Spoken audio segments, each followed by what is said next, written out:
첫 번째 건물은 매매 가격은 40억, 대출 금액이 20억, 예상 수익률이 1억 5천에서 1억 7천 정도의 수익이 발생할 것으로 보입니다. 두 번째 건물은 매매 가격은 60억, 대출 금액은 45억으로 예상 수익은 약 2억 5천만 원 수준입니다. 어떤 건물이 더 잘 산 건물이라고 생각하세요? 여러분들의 생각은 또 어떠신지 좀 궁금하네요. 안녕하세요. 삼성동에서 부동산 하는 언니들 3번입니다. 오늘은 레버리지에 대한 이야기를 좀 해볼까 해요. 건물을 사려면 보통 대출을 받고 사게 되잖아요. 대출을 많이 받고 건물을 매입하면 그건 잘못된 투자일까요? 아니면 대출을 적게 받았다면 이건 잘한 투자일까요? 사실 저희가 생각하는 이 문제에 대한 정답은 모두 잘 샀다입니다. 그 이유는요, 본인이 가지고 있는 성향에 따라서 레버리지의 방향성이 많이 달라지기 때문입니다. 비슷한 자본으로 매입했지만 레버리지 비율은 좀 크게 차이가 났던 두 건물을 비교하면서 말씀드릴까 합니다. 이 건물들은 모두 저희가 작년에 매입을 도와드렸고요. 두 건물 모두 리모델링을 진행할 예정이라는 점 말씀드리겠습니다. 우선 첫 번째 건물은 2호선 구의역에서 매우 가까운 상권 바로 이면 코너에 위치한 건물인데 매매 가격은 40억, 평당가는 약 8,900만 원 수준이고요. 대출 금액이 20억, 실투자금 또한 20억이 들어갔고 대출이자는 4%대를 기준으로 봤을 때 연간 약 8천에서 9천만 원 정도 예상이 되고 임대차를 새로 맞췄을 때 예상 수익률이 4% 중반대로 연 1억 5천에서 1억 7천 정도의 수익이 발생할 것으로 보입니다. 그리고 리모델링 비용은 4에서 5억 정도 들어갈 것으로 보여집니다.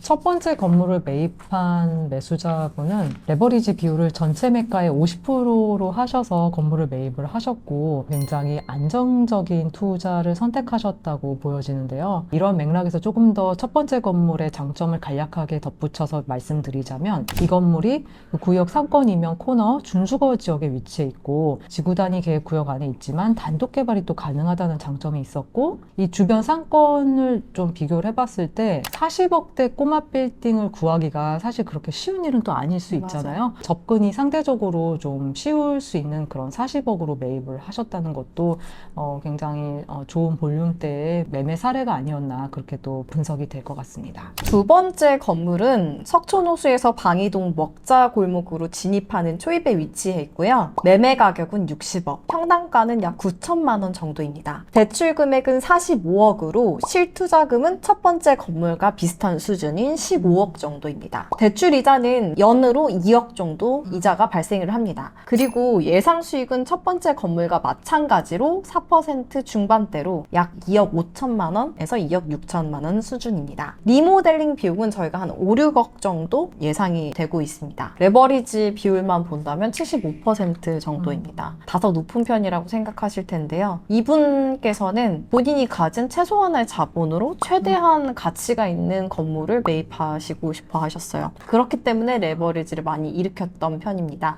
이렇게 공격적인 투자를 하시는 분께서는 또 직접적으로 사용하시는 용도로 많이 또 매입하시는 경우가 있는데요. 매수자분께서도 마찬가지셨어요. 보통 이렇게 직접 사용하는 목적으로 사용하는 경우에는 내가 사용하는 건물에 조금이라도 더 가치 있는 건물을 매입하기 위해서 가능한 레버리지를 많이 일으키는 편이기도 합니다. 원래 기존에 했던 사업이 있는 경우 이제 월세를 내야 되는 거잖아요. 근데 그 월세 부담이 너무 많이 되신 분들은 실제로 그걸 그냥 이자를 부담하고 차라리 건물을 매입하시는 게 낫다라고 생각하기 때문에 이제 매입을 하시고 또 매입을 하면 장점인 본인의 입맛에 따라 건물을 약간 활용할 수 있는 것들이 높잖아요. 조금 더 리모델링도 예쁘게 하고 훨씬 더 활용도나 효용성이 높아지고 만족도도 높아지기 때문에 우선 사용하는 경우도 있고 상권이 좀 좋은 경우 같은 경우는 직접 또 운영하시는 분들도 있어요. 그러니까 직접 가게를 운영하시면 사실 어떻게 보면은 건물 이자에 대한 부담이 훨씬 더 줄어들 수밖에 없잖아요. 그렇게 본인의 건물을 사용하시는 경우 높은 레버리지를 일으켜서 건물을 매입하시는 분들도 있습니다.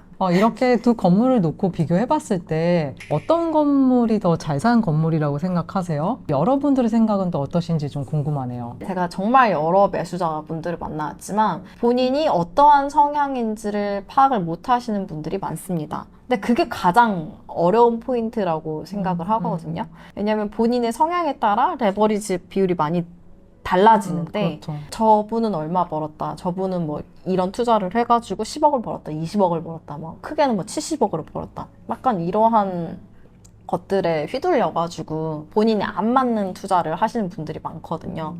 그러니까 안정적인 투자의 성향인데 그런 것들에 의해서 공격적인 투자를 하시는 분들도 있거든요. 그렇게 되면 사실 버티기가 상당히 어렵잖아요. 그래서 여기서 드리는 팁은요. 어느 누가 뭐 얼마를 벌었다 이런 것들보다 우선 본인 스스로 본인은 어느 정도의 레버리지를 감당할 수 있는 투자자인가를 먼저 이제 고민해 보셨으면 좋겠어요. 결론이 좋게 나면 좋겠지만 네. 과정이 정말 힘들 때가 있잖아요. 뭐 리모델링 하면서의 리스크, 뭐 민원 문제라든지, 뭐 민원이 들어오게 되면 또 공사도 중단할 수도 있는 거고, 임대가 안 들어와서 공실이 날 수도 있는 거고, 그런 것들을 종합적으로 좀 생각을 했을 때 본인 스스로 감내하실 수 있는 분인지, 또 어느 정도 또 그걸 감내할 수 있는 분인지에 따라서 사실 레버리지 비율이 많이 달라지고, 레버리지 비율이 달라진다면 투자의 비율도 많이 달라지잖아요. 그쵸. 그리고 건물의 방향성도 많이 달라지고, 공격적인 투자를 해서 또 많이 버신 분들은 또 그만큼 감내를 하신 분들이라고 그쵸. 저는 생각을 하거든요. 만약 건물에 공실이 나면 어떤 분들은 난 공실이 나면 직접 여기서 가게 운영을 할 거야. 뭐 이런 분들도 네. 계시거든요. 많이 계세요.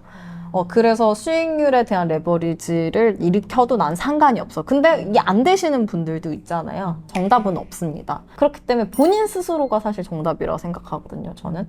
그러니까 본인이 어떠한지 먼저 판단을 하시는 게 사실 가장 좋은 팁입니다. 오늘 저희가 이야기 나눈 레버리지에 대한 내용이 도움이 많이 되셨기를 바라고요. 저희는 다음 시간에 다른 컨텐츠로 또 찾아뵙겠습니다. 도움이 되셨다면 좋아요와 구독 많이 부탁드리겠습니다. 오늘도 좋은 하루 보내세요. 안녕.